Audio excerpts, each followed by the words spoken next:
Beats.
Hello.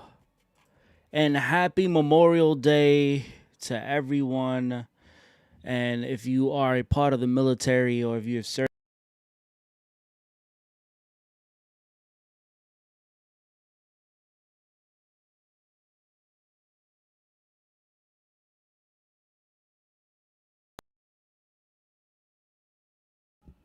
I just want to say thank you for your service. And we're here. We're here. We are here. We are live.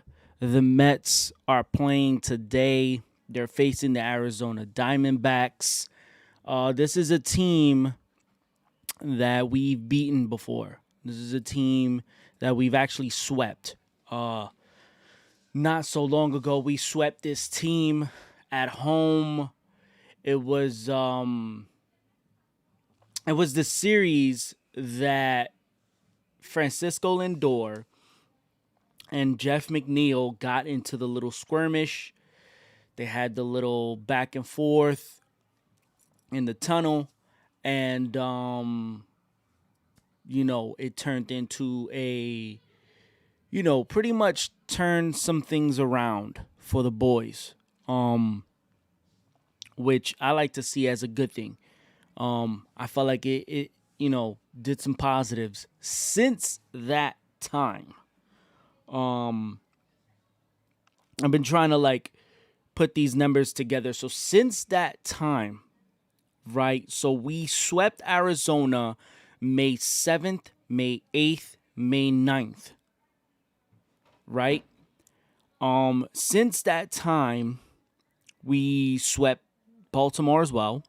We got swept by Tampa, took 2 of 3 from Atlanta, lost the series in Miami, which was kind of crazy. And then we took the series from Colorado we lost the first game, won the second game, third game got rained out, so it was a doubleheader Thursday, swept that. And then over this weekend, 2 games, which sucks because I know Memorial Day weekend, usually, we like to go to the ballpark, eat some ballpark food, hang out with the family, catch a ball game, do those kinds of things. And Mother Nature just said, F you, that's not happening, not in Citi Field, at least.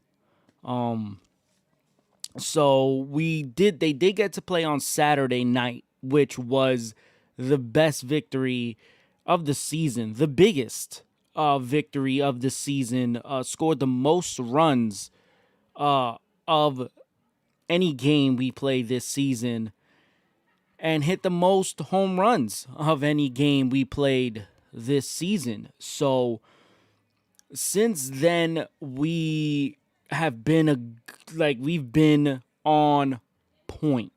Now, with that being said, things have been just crazy. Kevin Pillar got hit in the face. Amora hurt. Then guys just started flying off the shelf, going straight to the DL. I mean the IL. McNeil and Conforto both tore their hamstrings in Tampa.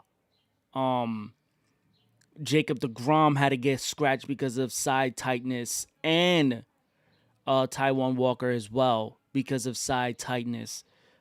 They both came back though. Pete Alonso had got hit in the hand in St. Louis, and he was kind of like toughing it out, and then it just kind of like they needed to get that checked out. They gave him some time. He's back today. We'll get to the lineups in a little bit. So he was out. Nimmo and what's his name? JD Davis have been out since St. Louis. And that's just been it. It's just been injury after injury after injury after injury. But this team has shown such a crazy effort. Like, I understand that right now what San Francisco what San Francisco's doing cannot be overlooked. They are in a very tough division with the top two teams being San Diego and Los Angeles, and they are in the thick of things. They have been giving it to both teams left and right, and they just been slapping everybody else around. So that is a team that is at the top of the league.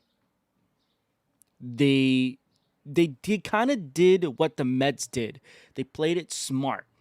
Though the Mets had more major league ready talent, San Francisco gets back a big piece of their lineup, and they add some guys, sort of like what Miami's did, sort of like, kind of what the Mets did this year. Added some value in guys who were not top tier, but that second tier. And they're taking off right now. Alex Wood, and then they had Kevin Gossman, who was a beast for them last year, but he got hurt recently. But hopefully he's okay. But San Francisco, what they're doing cannot be overlooked. That's the reason, that's the point I'm trying to make. Because what we have done is, I know it's the best comparison you can put was the Marlins last year, who, I think they were out for like 12 games. They were out for like a week and more. Couldn't play anything, couldn't do anything, couldn't go anywhere. Guys were stuck in their hotel rooms. Guys could not go nowhere. And they came out on top, won the division and all that stuff. And they won a lot of those 7-inning doubleheaders, which is what we've done as well. But so much credit has to be given to what we have done, and you got to give Luis Rojas credit for that.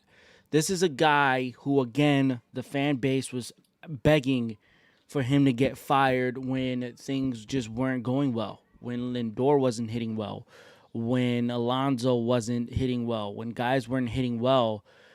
A couple losses here and there. I think we lost like 3 or 4 in a row at one point. When those things were happening, guys were calling for his job. He needs to get fired. He's in over his head. He doesn't know what he's doing. And in my mind, I'm like, well, wait, there's a whole lot more to it. I mean, this guy has, since the beginning, since he's been name manager, is just behind the 8 ball. You get what I mean? He wasn't the first man picked for the job, though I believe he was. I believe he was in the running. He did some interviews and stuff like that, but I don't think he was a consideration.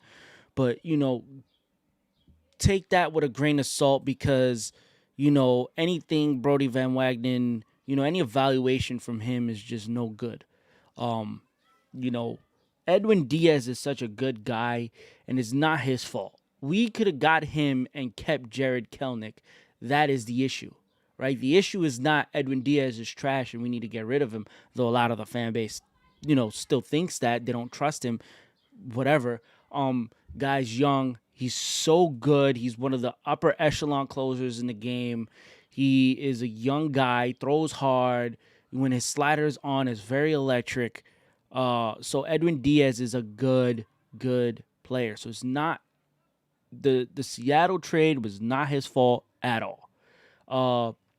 It was a money dump from Seattle's part, and that was the advantage of us. But they were playing against, the Phillies want him. The Phillies might get him, so we got to jump in front of the Phillies or whatever. Hell no.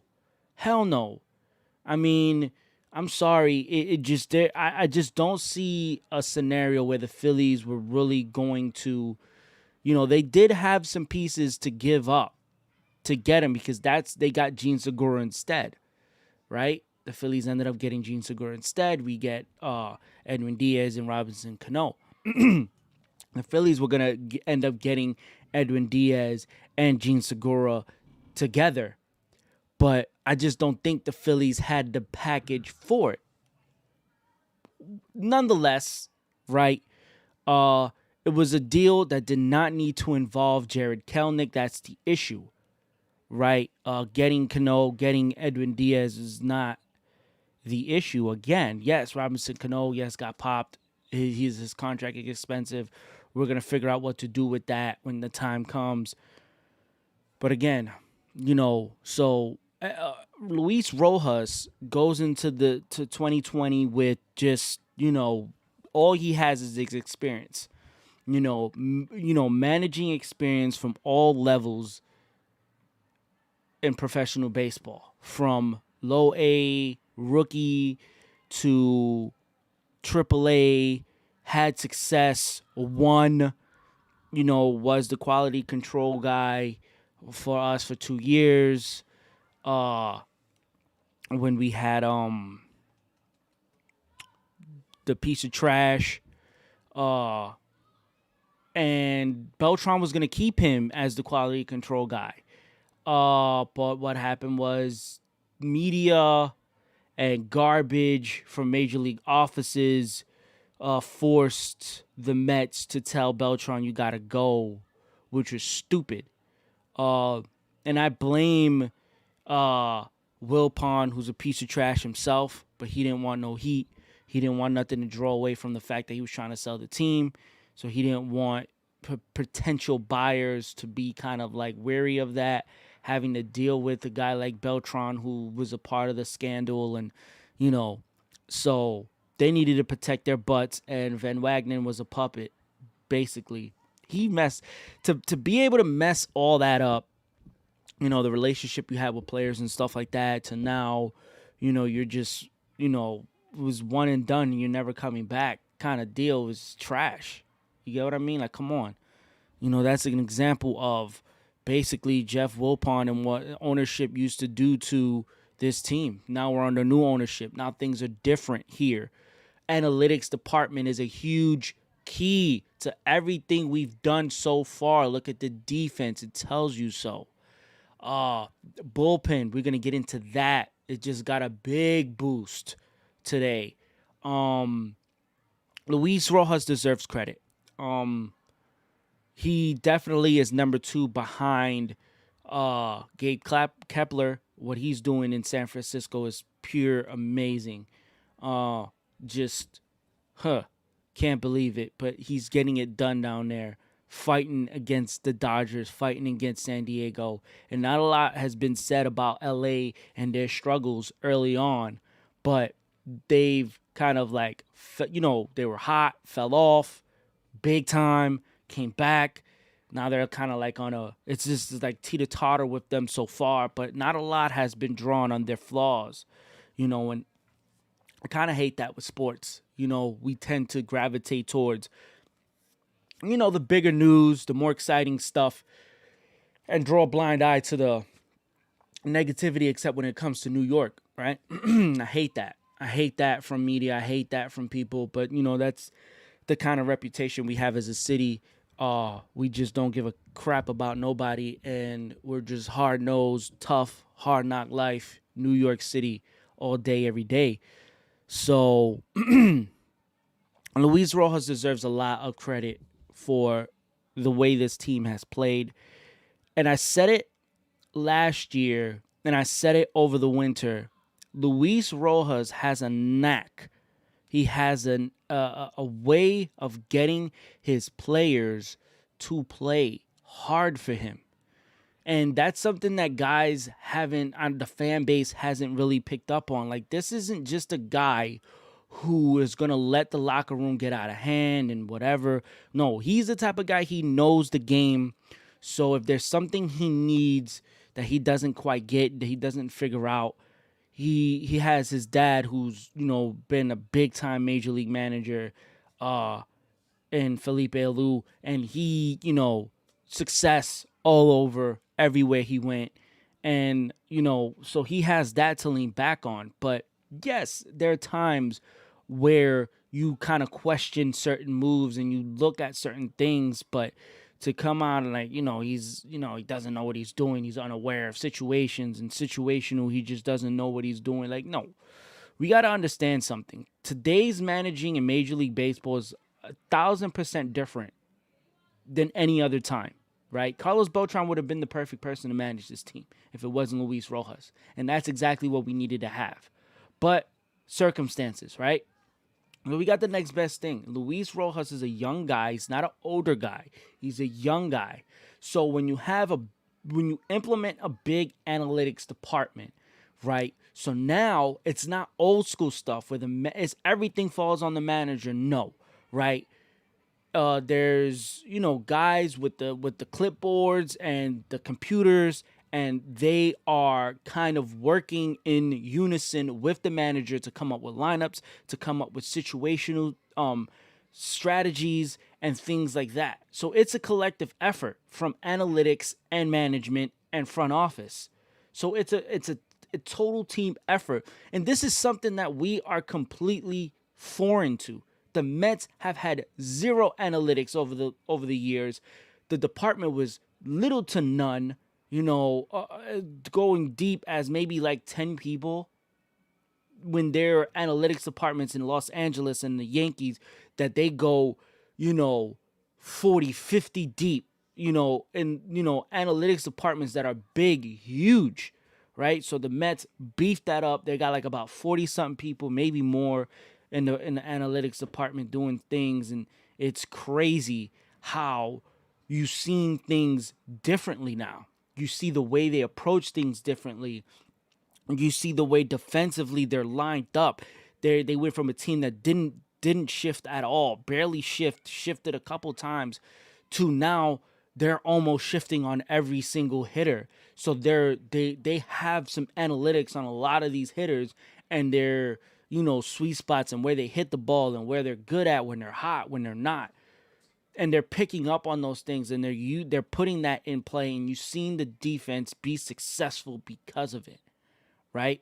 The pitching, oh my goodness, the analytics with the pitching, and Jeremy Hefner, and the job that he's done with the pitching staff deserves so much credit. I mean, the pitching staff has been A1. You know what I'm saying? Amongst the top. Stroman is having an all-star year. Taijuan Walker's having an all-star year. Jacob deGrom is having a Cy Young season.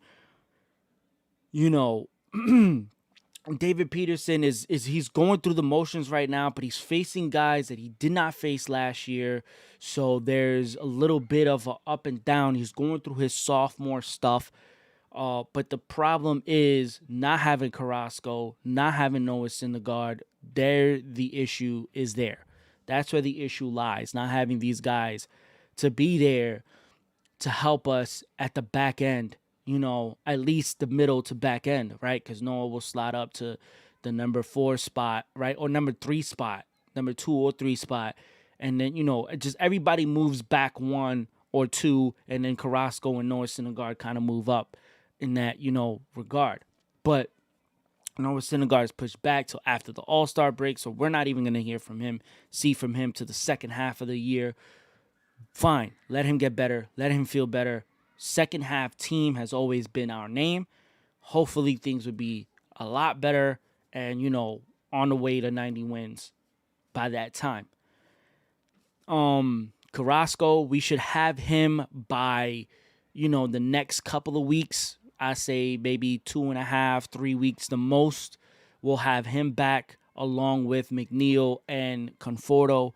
So we're getting guys back, but the guys that were here, keeping Lindor's head above water until just this weekend when he busted out. And hopefully that continues in Arizona where the ball flies. Give that man credit too. Played top gold glove defense, platinum glove defense in the middle of struggling at the plate. You got to give him credit for that. I know it's tough when you're seeing guys like Bo Bichette, you're seeing guys like Tatis hitting bombs or tying the game late with the home run, 3-run home run, or, giving the team the lead with home runs, majestic home runs. Yeah, we want to see our shortstop do that because he's a part of that. Seeing things that Javi Baez is doing. Well, Lindor's doing so much with the glove. He has been such a key piece with the glove. He is going to be amongst the top in gold glove, for the gold glove at shortstop this year. So let's not, front there. Let's not act like he hasn't been putting it down on defense. Offense, hopefully that kicks up. That's starting to kick up. That's starting to get better. And hopefully it does. That's all we could hope for. That's all we could pray for is that Francisco Lindor just, turn back to that Lindor that we all know, and we saw flashes of in spring training, So big pieces coming back to the fold. Kevin Pillar took 94-mile-an-hour fastball off his face in Atlanta. He is back activated. Pete Alonso, who is out because of the, hit by a pitch in St. Louis, but he wasn't out since then. He was out for like the last 2 weeks or so. So he's back. Not even 2 weeks. He didn't play. He was out for the Atlanta series. So since then, we haven't seen him. We haven't seen him since Tampa. So he was out since Tampa. So that's about, let's say, a week or, a week and a half, right? Almost feels like 2 weeks, feels like 3 months almost. But Pete Alonso's back, and then we get the big kahuna. Seth Lugo is finally back in the fold. Glad to have Seth Lugo back in the bullpen amongst some of the best. Now, we send down Sean Reed-Foley for that reason, is because Seth Lugo does what Sean Reed-Foley does, right? You want Sean Reed-Foley to continue to get some more seasoning, and if, Gazelman kind of breaks down at some point, then we'll send him. But you got Gazelman at the top of his game, and then, you bring back Seth Lugo, so it kind of negates the need for Reed-Foley right now. But since he has options, you send him down. I'm sorry, Cameron Maybin. You was always going to be on borrowed time. I'm sorry. I know it's unfortunate. It's business. Nothing personal. Hopefully he takes, he doesn't get claimed and he goes to Syracuse, so we can call him back up if we need him, right? Because injuries happen. So I'm pretty sure the Mets would rather keep him in AAA than lose him. But, you got to get DFA'd because of that reason alone, right? You need spots. So they were already calling up Mason Williams, so he gets the call up. He's in center field because, the guy, Janeshui Vargas, he got hurt. So you kind of had a, and then Khalil Lee needs at-bats, but not in the major leagues. He needs to go to AAA, get some at-bats there. The minute Khalil Lee gets more confident with his bat, I'm telling you, this guy is going to be an absolute beast. Plays good defense in the outfield. He is going to be what we wish we had with Jared Kelenic. And I know I'm probably going to get killed over that, but Jared Kelenic hasn't done anything yet. Yes, he's hit home runs. Yes, he's supposed to be another Bryce Harper in that realm of good, but we cannot place labels on these guys until they've shown something, you know?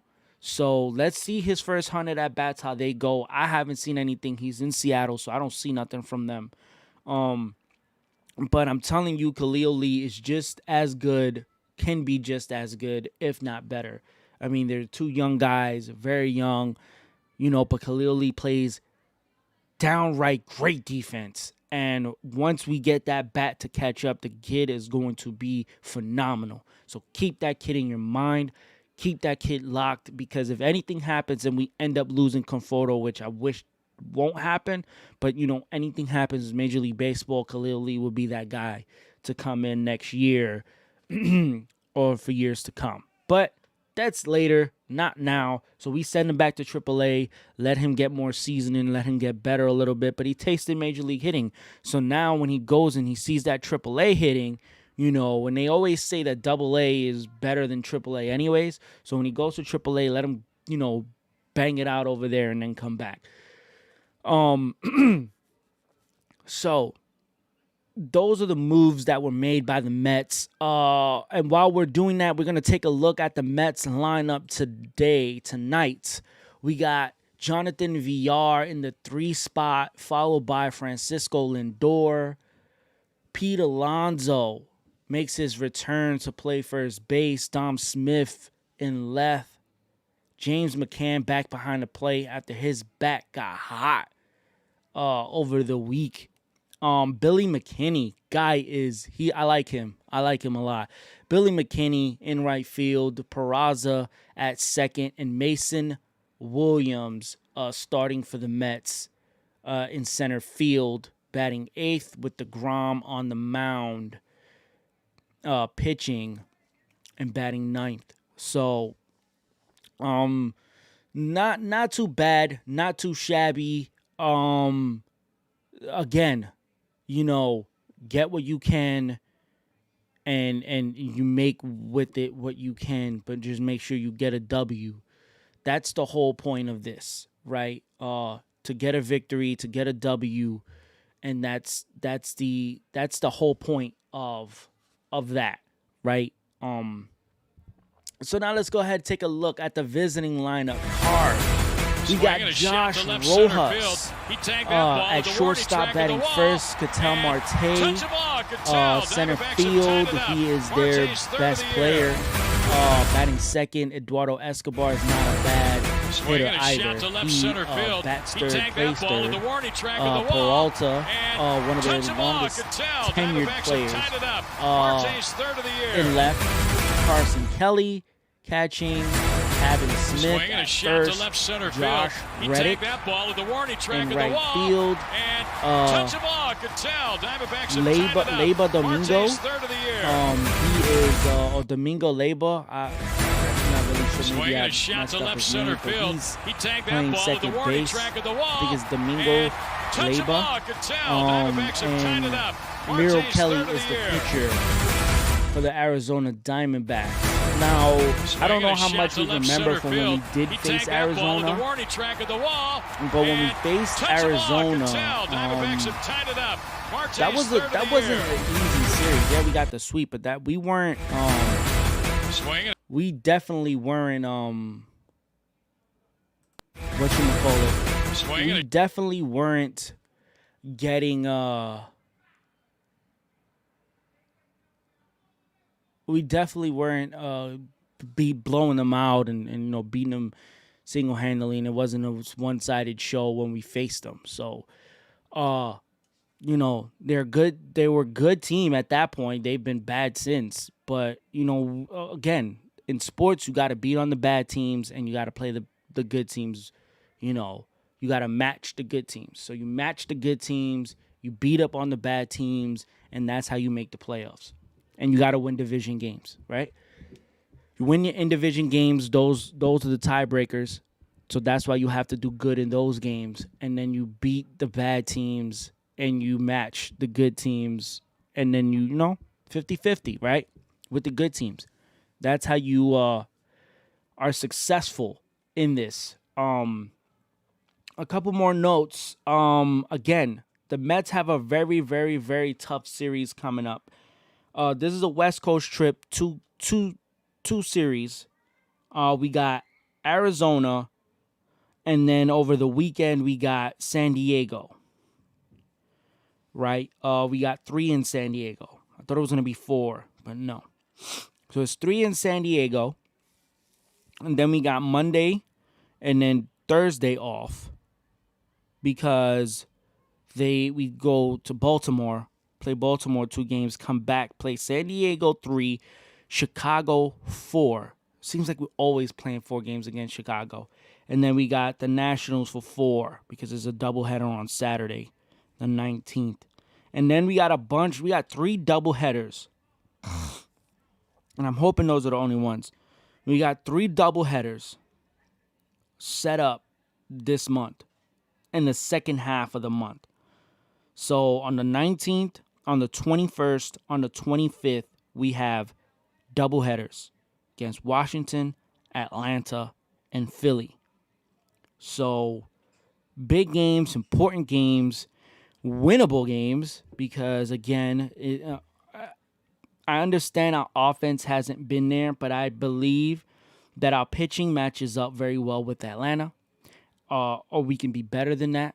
Our pitching is better than Philly, and our pitching is better than Washington. So we can definitely match those teams or be better than those teams. Oh, and we have a little throw-in because of the COVID game. So we do a nice little, so we play Philly at home, go to Washington for 1, then pack up, go to Atlanta before we face the Yankees in 4th of July weekend, which is going to be huge. It's going to be a nice little series there. Hopefully the Yankees are still playing the way they're playing now then, but it's a whole month. So we're entering June, last day of May. It's supposed to be May flowers, but it's May showers, and we're hoping that rain goes away for June because when it gets hot, the ball flies in Citi Field. So, my wild card for today, not wild card, but for my pick for today, player to watch is Francisco Lindor because he was cold, hasn't hit a home run at home, was really, trying to figure it out. He got a huge boost in that game against Atlanta. He saw that they were playing an extreme shift when he was batting left-handed, and he got a bunt for a hit, and that kind of just really took off. So he had a bunt for a hit. Then his next at bat, I think he got an infield hit, but it's a lineup in the score in the papers. Keith Hernandez always says that, it's a line drive in the papers in the morning the next day. So don't listen. Infield hits count. So it was an infield hit, right? So the bunt hit, infield hit. Then he hit the home run in his last at bat of the game, which is dope, man.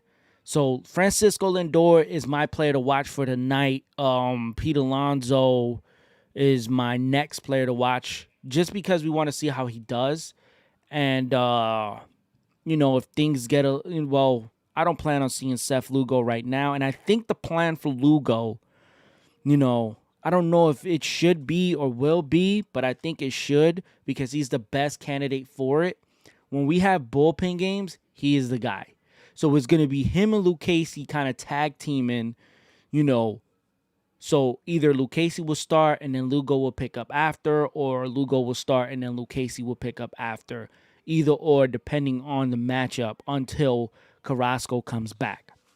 And then, they'll go back to their regular everyday lives. But in the other games that Lugo is not pitching, going 3 innings or whatever, I think that's the best situation to use him because guys are performing well at the back end of the pen with Castro, Familia, May, and Diaz. You can afford to use, not lose. I don't want to lose anybody. You can afford to use Lugo at the back end of that pen. I mean, the front end opening games as an opener or following the opener.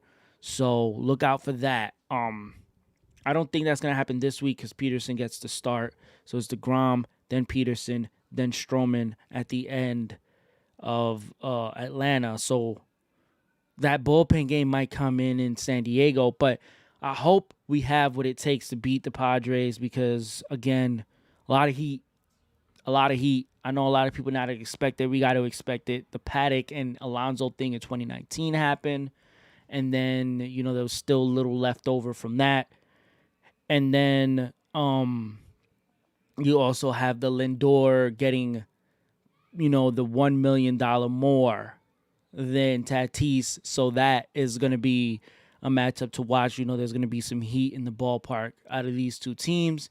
Not a rivalry, but just some heat because of, circumstances and good. I want this team to be, motivated to get some W's. So let's go, man. Let's get a W tonight. Got the Arizona Diamondback. Let's sweep them again. That would do wonders for us. Let's sweep them again. First place team, we are tied for the highest divisional lead in Major League Baseball. So take that and, cash it at the bank. And again, let's get a W, man. We got the boys out there tonight. DeGrom, Alonso's back in the lineup, and Lindor is getting hot. Don't let him get hot because I'm telling you, it's over. It's over. All right, man. So that'll do it for me. This was super dope. See you guys on Thursday. I believe it's an off day, if I'm not mistaken. No. Arizona, we got San Diego that night. So you already know you'll see me here getting you guys ready pregame for San Diego and the Mets. Again, thank you guys for tuning in and watching this pregame. Hopefully I got you guys, up to speed with what's going on. And let's go Mets.